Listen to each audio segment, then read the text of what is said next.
Hablábamos de enfermedades con Alfonso Pratgay, que no vienen al caso, y le quería preguntar, porque acababa de ver el programa de Maxi, que me antecedió, y estuvo invitado Martín Redrado. Y Martín Redrado dijo que gran parte de lo que dijo la presidenta en su discurso eran mentiras, con relación al tema de la reforma de la Carta Orgánica del Banco Central. Fenómeno que inexplicablemente tiene como una especie de fervor popular. Entonces quería saber si compartís el criterio de que Cristina ha mentido con relación a eso, y ha mentido por no saber, porque obviamente no tiene por qué saber cuestiones relativas a la política monetaria, a la historia del Banco Central o de los bancos centrales del mundo, y también veamos cuáles son las consecuencias directas que vamos a tener en nuestros bolsillos o en nuestra vida a partir de esa reforma. Sí, yo creo que como tantas reformas que ha propuesto el kirchnerismo... No me vas a decir si mintió o no mintió. Y fueron 3 horas y cuarto. No, pero me refiero a todo lo relativo al tema de la reforma de la Carta. Concretamente al tema del Banco Central, yo creo que mintió con el móvil. Ella dijo que había que copiar otros bancos centrales que han hecho reformas y que necesitaba que el Banco Central financiara el Tesoro. Y me parece que nadie le informó a Cristina que en los últimos 5 años, incluido el periodo Martín Redrado, para ser absolutamente justos con la realidad, el Banco Central ya le lleva girados al Tesoro 220.000 millones de pesos. Eso, si lo queremos expresar en dólares, al tipo de cambio de cada año son 60.000 millones de dólares. 60.000 millones de dólares son 15 puntos del PBI. Hay pocos bancos centrales que del 2008 en adelante hayan tenido semejante esfuerzo para ayudar a sus tesoros. Esa generosidad, aun cuando los bancos centrales que citó Cristina en su discurso son bancos centrales que atraviesan una crisis financiera como no han tenido quizás en 100 años, y que tienen fuertes problemas de deflación, ¿no? Que no es, por supuesto, lo que nos pasa a nosotros. Ni crisis financiera ni deflación. Tenemos inflación del 20 y pico %. Ahora, esta reforma, a tu juicio, nos va a generar mucha más inflación. Esta reforma depende qué es lo que hagan después, pero le pone un piso a la inflación. O sea, le da al Banco Central una licencia para emitir tan alegremente como venía emitiendo hasta ahora, ¿no? Perdón, para entenderte, de pronto, la ley que van a sacar es una forma de blanquear lo que han hecho hasta ahora. No específicamente en la administración de reservas, sí en otras cuestiones, como por ejemplo, el año pasado el Central le giró al Tesoro 80.000 millones de pesos. De esos 80.000 millones de pesos, una parte fueron ganancias que supuestamente tuvo el Banco Central, pero que si las midieras con los criterios contables que el Banco Central le exige, por ejemplo, a sus propias entidades reguladas, los bancos, no existieron esas ganancias. En esta Carta Orgánica básicamente se le da una carta blanca al Banco Central para que dibuje una ganancia como le parezca y de esa manera sí cubrir lo que viene haciendo hasta ahora Marco del Ponte, ¿no? ¿Es dramático en algún sentido para el ciudadano una reforma de estas características? Yo creo que para el ciudadano no es dramático porque no va a haber un cambio inmediato, digamos. En el largo plazo lo que termina de ratificar es el vaciamiento del Banco Central. Es difícil a veces explicarlo para que lo entienda la gente, pero esencialmente con el pago de reservas, pago de deuda con reservas, cada vez que hay un giro del Banco Central al Tesoro, el Banco Central le entrega algo muy valioso, que son dólares en efectivo, y a cambio recibe algo que no tiene prácticamente ningún valor, que es la promesa de pago del gobierno nacional a través de una letra intransferible que dentro de 10 años le va a pagar lo que le debe y que durante 10 años no le va a pagar intereses. Eso quiere decir, es un papelito. Es un papelito, que nadie lo ha visto, dicho sea de paso, pero es un papelito. Y yo te pregunto, Roberto, ¿qué te imaginás vos que va a pasar de acá a 10 años o de acá al 2016, que es cuando vence la primera letra que recibió el Banco Central de Redrado, ya que lo mencionabas en la introducción, para pagarle 10.000 millones de dólares al Fondo Monetario, ¿no? ¿Qué va a pasar cuando en el 2016 el ministro de Economía vaya al presidente y le diga, presidente, mire que la semana que viene tenemos que girarle 10.000 millones de dólares en efectivo al Banco Central? ¿Cuál crees vos que va a ser la respuesta del presidente si no soy yo o si no es algún otro, digamos? Otro papelito. Otro papelito. ¿No?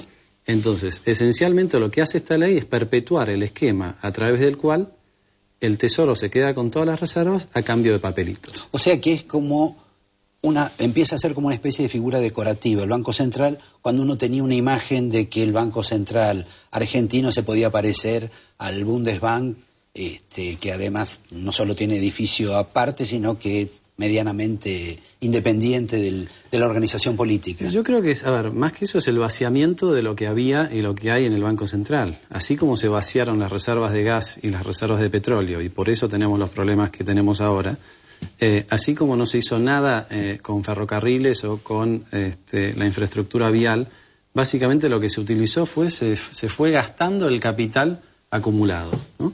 La misma lógica está en el tema de las reservas. Estamos hablando como de toma de cajas.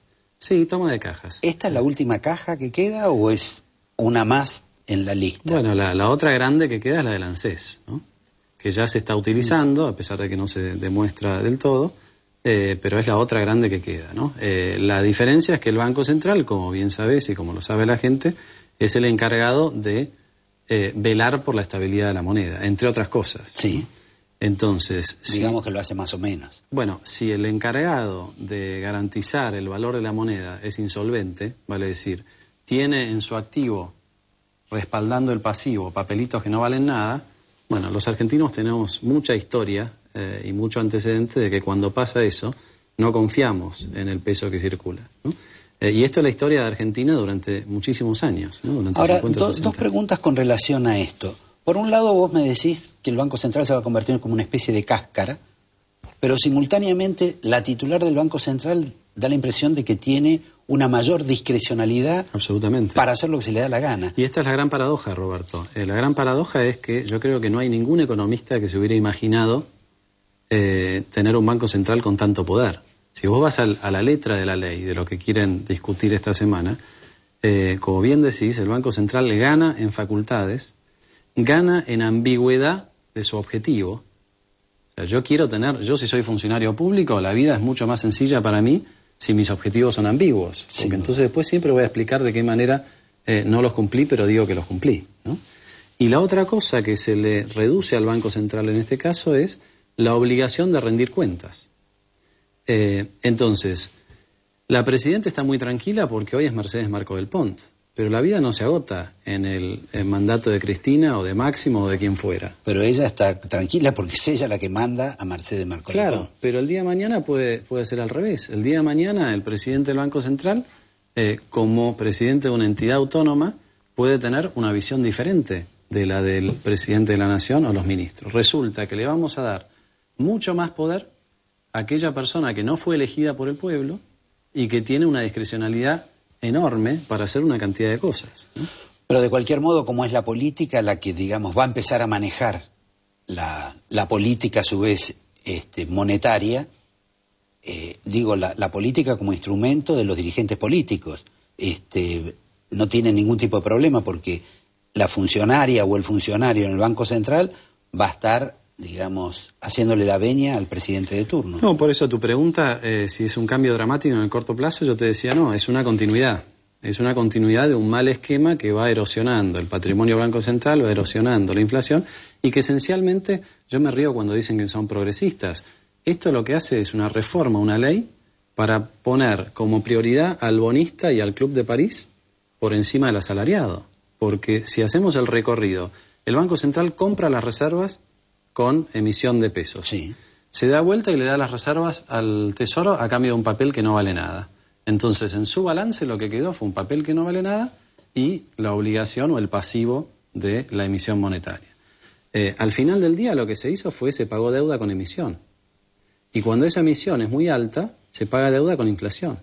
Entonces, priorizamos al bonista por encima del poder adquisitivo del salario, del asalariado, ¿no? Y esto me parece que es lo más grave de esta leído de otra manera daba la impresión de que vos no querías que le pagaran a los bonistas. No, yo no tengo problema en que le paguen a los bonistas como hace cualquier país del mundo. Cuando vence una deuda, se emite nueva deuda para pagar la misma deuda, ¿no? No dice en ningún lado, o sea, el que se desendeuda, para que se entienda bien, sí, el que se desendeuda, una de dos, o aumenta los ingresos, vale decir los impuestos, o baja el gasto. O la alternativa es, se gasta lo que en algún momento alguien había ahorrado. Pero no es progresista desendeudarse. No hay ningún país del mundo que proponga como algo progresista pagar puntualmente la deuda hasta el final con recursos propios. Lo que se hace es, se va renovando, ¿no? Hablando de deuda y hablando de mentiras. La Presidenta mencionó 2 veces en el discurso del otro día que el gobierno de Néstor Kirchner se tuvo que hacer cargo de pagos de 19.600 millones de dólares de Bodén 2012, que fue el bono del corralito. Falso 1, como solías poner vos en tu diario. Sí. Falso 1, no fue por el corralito, fue por la especificación asimétrica que se le dio a los bancos. Falso 2, de esos 19.600 millones de dólares, 7.000 los emitió Néstor Kirchner.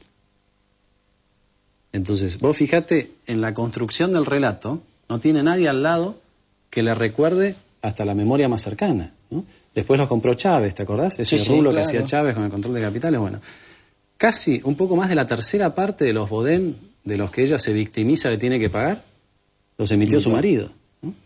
No fue hace 30 años. Ahora, hay otra curiosidad dentro, digamos, del mensaje o del relato del gobierno, es que hacemos esto... Es muy curioso esto de estar viéndose todo el tiempo en la pantalla. Sí, ¿no? Bueno, pero sos vos, te ves bien, es como tener un espejo. Ellos dicen que toman esta medida para no tomar más deuda. Ahora la pregunta es, uno sabe que la última vez que estuvo Cristina con su ministro Lorenzino, cuando se reunieron con Obama, todas las negociaciones eran para eventualmente tomar más deuda. Y lo que hubo fue una discusión sobre tasa de interés, si nos convenía tomar a tal tasa o a tal otra. ¿Cuál es la razón de estos cambios conceptuales? No, pero la realidad, Roberto, es que toman deuda. Lo que pasa es que toman una deuda y no tienen pensado pagar.